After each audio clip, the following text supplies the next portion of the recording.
کیا تراویح کے بغیر روزے صحیح ہوں گے؟ پورے رمضان کی تراویح نہیں پڑی اور تمام روزے رکھ لیے تو کیا روزے صحیح ہوئے یا نہیں؟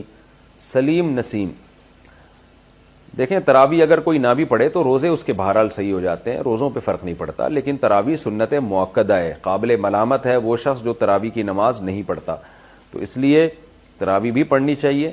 کبھی بہت تھکاوٹ ہو نہیں پڑھی جا رہی تو ٹھیک ہے، کم کر دیں، مختصر کر دیں۔ ویسے سنت مؤکدہ 20 رکعتیں ہیں، اس پہ چاروں اماموں کا اتفاق ہے۔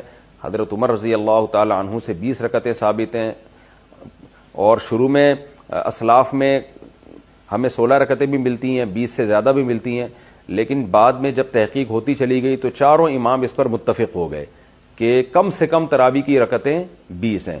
امام احمد بن حنبل کا بھی یہی فتویٰ ہے جو امام بخاری کے استاذ ہیں، کہ امام ترمذی نے جو ان کا نقل کیا فتویٰ، اس کو تو یہ نقل کیا کہ 20 اور 16 میں اختیار ہے اس کو، 8 کا تو کہیں بھی نہیں ملتا، ہمیں کسی اسلاف سے نہیں ملتا کسی صحیح حدیث سے کہ 8 رکعت پڑھی ہو۔ موطا امام مالک کی جو ایک 8 رکعت والی حدیث ہے اس کو خود امام مالک نہیں مانتے، تو وہ مسترب حدیث ہونے کی وجہ سے وہ ضعیف حدیث ہے۔